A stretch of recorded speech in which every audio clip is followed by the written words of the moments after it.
de apresentar o voto. Então, enquanto isso, a gente segue falando da política local. 10 horas e 15 minutos.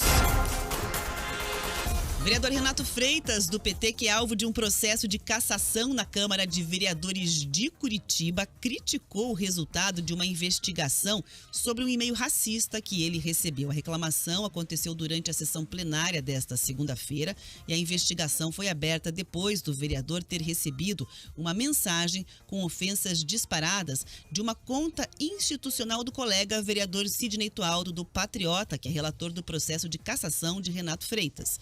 Então, a conclusão é de que esse e-mail foi forjado e, na verdade, ele foi enviado a partir de um domínio da República Tcheca e que não saiu de um computador da Câmara de Vereadores. Então, para o Renato Freitas, essas apurações que foram feitas pela Corregedoria da Câmara de Vereadores foram insuficientes. Vamos ouvir aí a reclamação do Renato Freitas.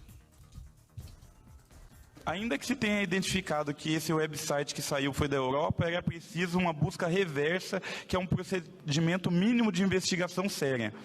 É necessário também citar o grave fato de que a corregedoria dessa casa não acessou o computador do vereador Sidney Tualdo para conferir informações básicas de envio ou de recebimento. Não foi feito, né, vereador, perícia no computador do senhor.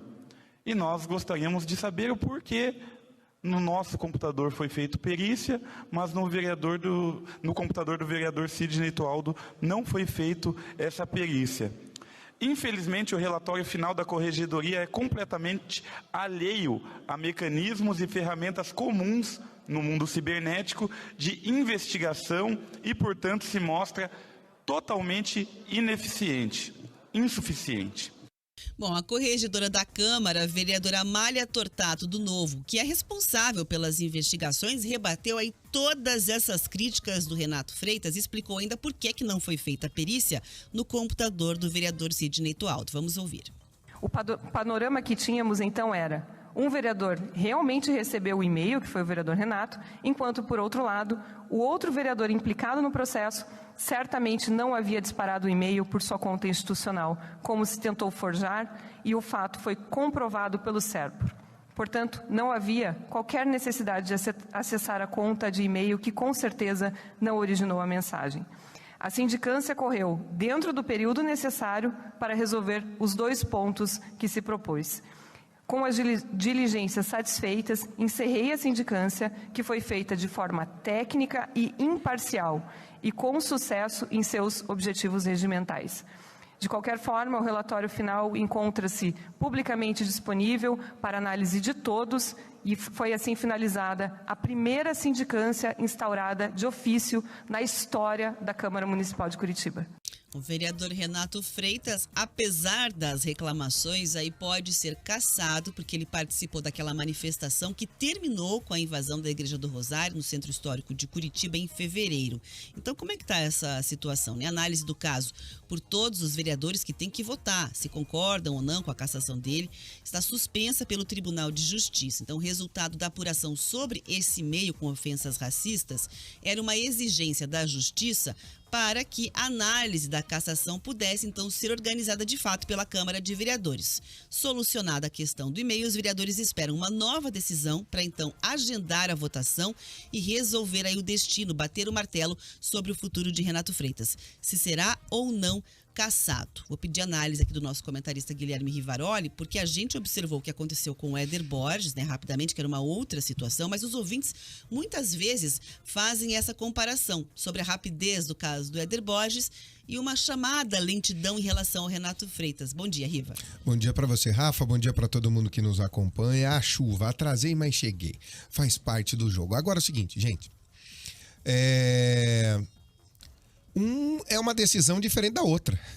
O que tem que entender aí o vereador e tudo mais que está fazendo a reclamação é que uma decisão é diferente da outra. Uma podia ser dada uma decisão da mesa, a mesa foi oficiada de que havia ali um vereador com uma condenação transitada em julgado, não precisava jogar para plenário. Legalmente não era necessário jogar para o plenário. A Câmara só foi oficiada, ela cumpriu a lei, ela cumpriu a Constituição e a lei orgânica com o cúmplice, Rafa. Tá aqui, ó.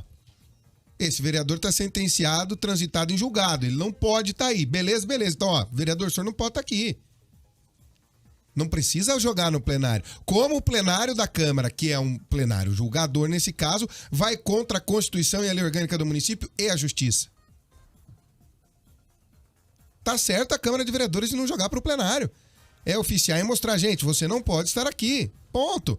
Não é que nós não queiramos, é a lei. Lei é cumpra-se, determinação judicial é determinação.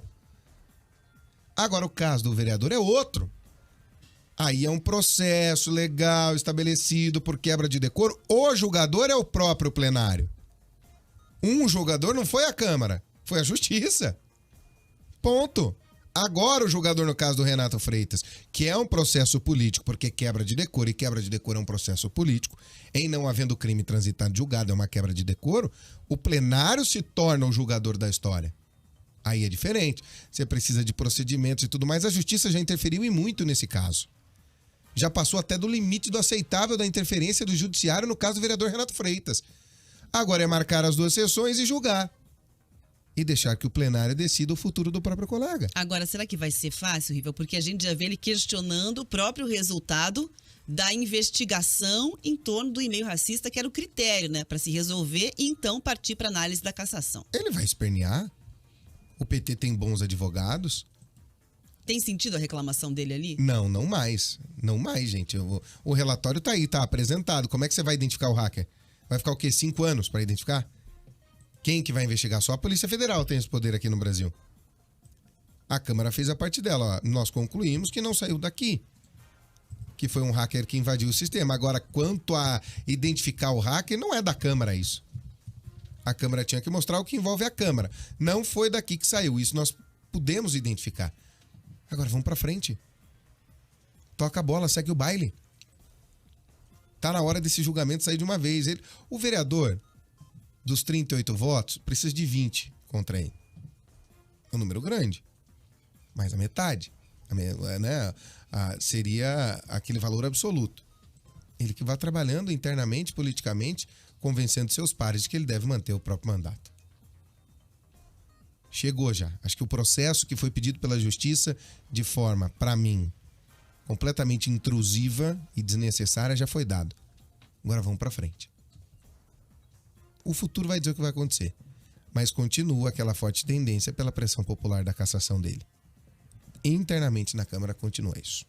Agora 10 horas e 23 minutos. Muito